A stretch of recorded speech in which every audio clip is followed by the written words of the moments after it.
Now, I want to talk a little bit about this Ashlee Jenae story. I'm sure a lot of you guys have heard about it. A 31-year-old American influencer who, according to her family, was on her supposedly dream trip in Africa with her boyfriend, ends up being discovered dead in her hotel room during that trip. Her boyfriend has been heavily scrutinized, as a lot of his actions around that time didn't really make sense to people. Her family has been questioning everything, and have even stated that they've been left in the dark regarding what really happened to Ashlee. They spoke with Action News yesterday, saying they were getting nowhere. No one wants to talk to us. Like, just let us know what happened. That's the only thing we want to know is the truth. There is nothing that's confirmed. We don't have anything from the police or law enforcement, and it's under investigation because it doesn't look right. This is a very sensitive topic because we're talking about a real life that's been lost, so I want to speak on this carefully and really go through what we actually know. A few days ago, a story started circulating about a young influencer and content creator named Ashlee Robinson, known online as Ashlee Jenae. Ashlee was 31 years old and had a decently sized Instagram following, and a lot of her content centered around her relationship with her boyfriend, Joe McCann, who's said to be in his mid-40s. In April of this year, Ashlee was celebrating her 31st birthday in Zanzibar, a Tanzanian archipelago located in East Africa. She was traveling with her boyfriend, who according to her family, she had been with for about a year. And just 2 days before everything happened, Joe had actually proposed to her during this trip. From the outside looking in, it seemed like Ashlee was exactly where she wanted to be. She was on what looked like her dream vacation, allegedly with someone she loved and who loved her. In the days leading up to everything,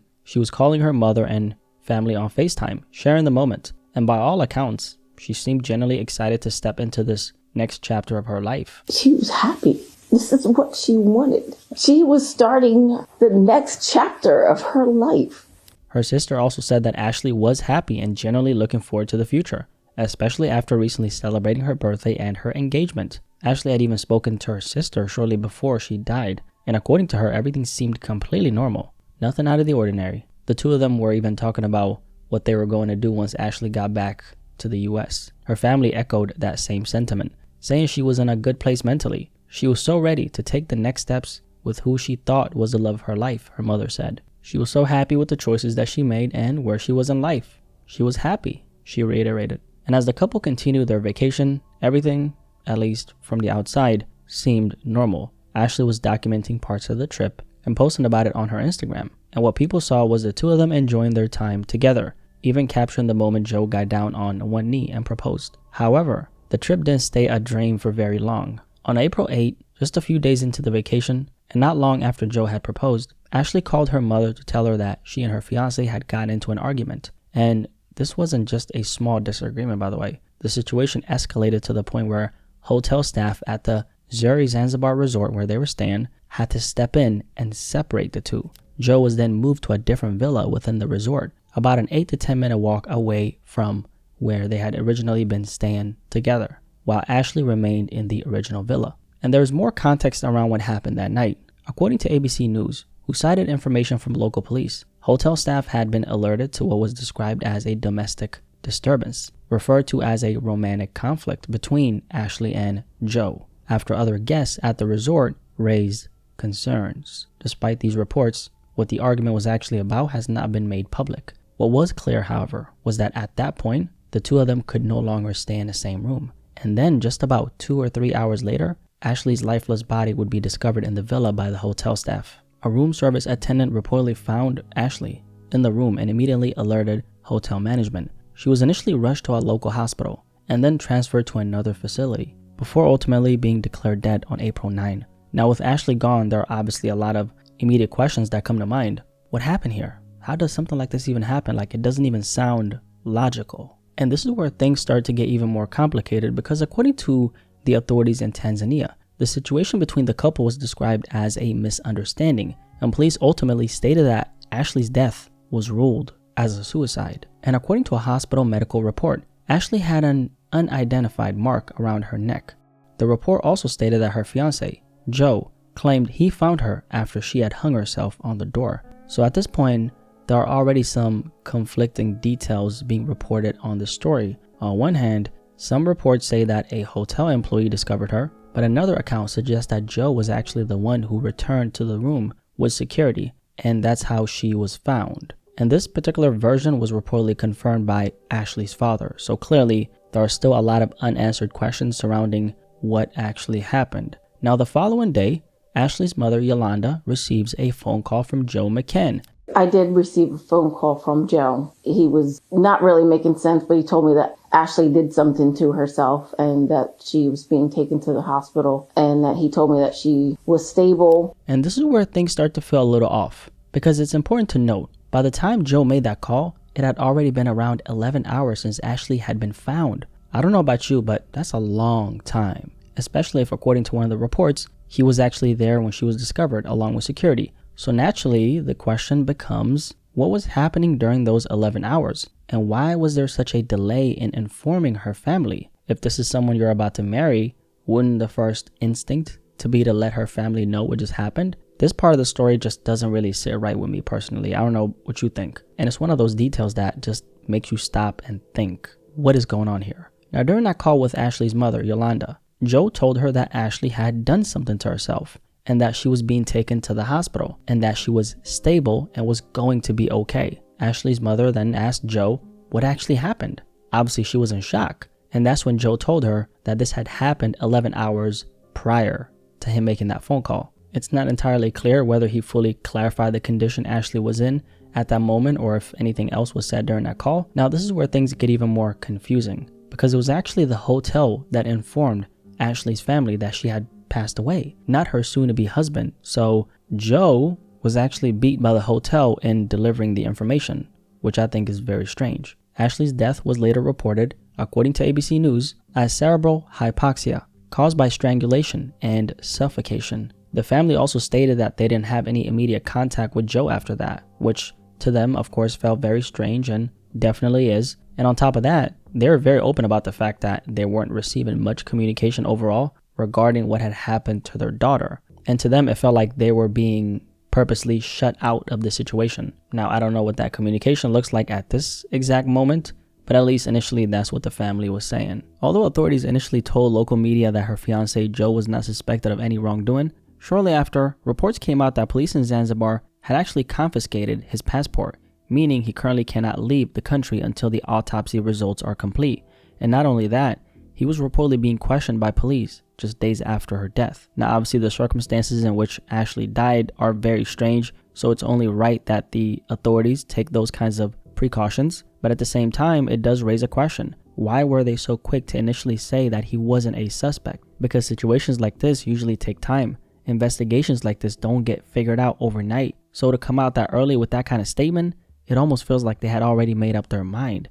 And another thing I've been thinking about, this happened at a 5-star luxury resort, a place that reportedly attracts a lot of foreign visitors. So naturally you would assume that there's surveillance, which I'm sure there is. And if there is, that could answer a lot of questions. But so far, no footage has been released and very little information has actually come out beyond those initial reports. So far, everything we know is everything I just shared with you in this video. Now, this story has really taken off on social media, and from what I can tell, it's been one of the biggest stories over the past week. And there are a few reasons for that. First of all, Ashlee already had some level of recognition online. She had a solid presence on Instagram and a growing audience. But beyond that, the story has also become controversial because of who she was with. And that's where we get into conversations around race. A black woman in a relationship with a white man. Interracial dating, like a lot of you guys know, is something that a lot of people still find controversial. Ashlee also portrayed a certain lifestyle on Instagram. One that at times highlighted her life, her experiences, and the things she was enjoying. So she was very comfortable with kind of showing off that she was living this really good life. And how she portrayed it was, she kind of was crediting Joe as the person who was essentially providing all these things for her. And I think all that has played a role in why this story has become so sensationalized and why so many people are talking about it. But personally, I think a lot of that is just noise. Because at the end of the day, we're talking about a real life situation where a young woman lost her life. And the truth is, this case doesn't seem as straightforward as it's being presented. Now, as far as what really happened to Ashlee, as far as how she passed away, the authorities in Tanzania, of course, said that it was suicide. But there's still a lot of details that just don't fully add up, right? And I want to be careful with how I speak on this topic because I wasn't there and none of us truly know exactly what happened. And plus, I do want to be respectful towards the family. What I will say is this, though. This story fits into a broader pattern that a lot of people have been paying attention to. We've seen multiple cases over time involving women and, in a lot of instances, black women experiencing violence in relationships. It feels like a lot of these stories have been super common as of lately. And when stories like this come out, it naturally raises concern and people start connecting dots. Now, every case is different, and it's important to not jump to conclusions or assume things without full information.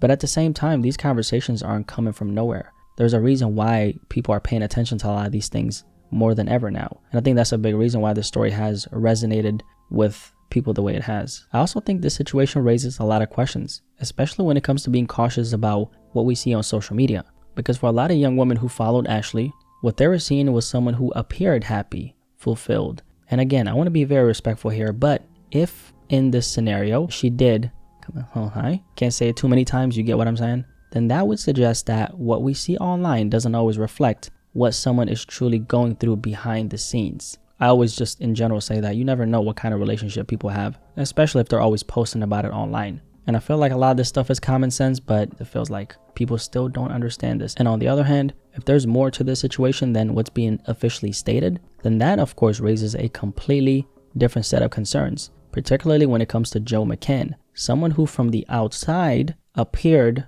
to love Ashlee. I think this story also highlights a broader concern around safety for women and the reality that many women face when it comes to violence in relationships. And again, I want to be very clear. I'm not here to point fingers or make accusations. Obviously, I'm just saying this as a way to kind of cover more of this conversation. I don't know what happened and you don't know what happened, right? But I will say this. Some of the actions and the timeline surrounding the situation have raised a lot of questions. I also think this story speaks to something bigger, particularly when it comes to Black women. There's a reality that a lot of people have pointed out, which is that Black women are often less protected, even in situations like this where they end up dead, right? I've always said this and I'm going to continue to say it. The Black woman is the least protected woman walking on this earth. And that's a very difficult truth that many have had to come to terms with. Overall, we live in a world where things don't always get handled the way they should. And I wish it was different, but that's the reality, right? Especially in situations like this happening overseas. Figuring out exactly what happened can sometimes become more complicated. Now, I've seen a lot of people bring up concerns about how investigations are handled in certain places. This happened in Tanzania. Do I have any subscribers from Tanzania who can kind of give us some information about how the law handles stories like this or situations like this? Please let me know in the comment section below, because I'm not here to speak or make any claims about that. I don't live in Tanzania. I'm just sharing observations that are part of the conversation around this case. But what we do know is this: not every place in the world operates the same way. And sometimes things can fall through the cracks in investigations. And that's why traveling is something you have to take very seriously. You want to protect yourself as much as possible. Stay aware, stay prepared. Because the truth is, you never fully know what can happen. And I hope nothing like that ever happens to you or anyone you care about. But situations like this are a reminder of how unpredictable life can be. And when it comes to this story, it's obviously extremely sad, right? A young woman lost her life. And the story about how she died is just so shady, in my opinion. I feel like her family definitely deserves the truth, man. Whatever that truth may be, they deserve to know what actually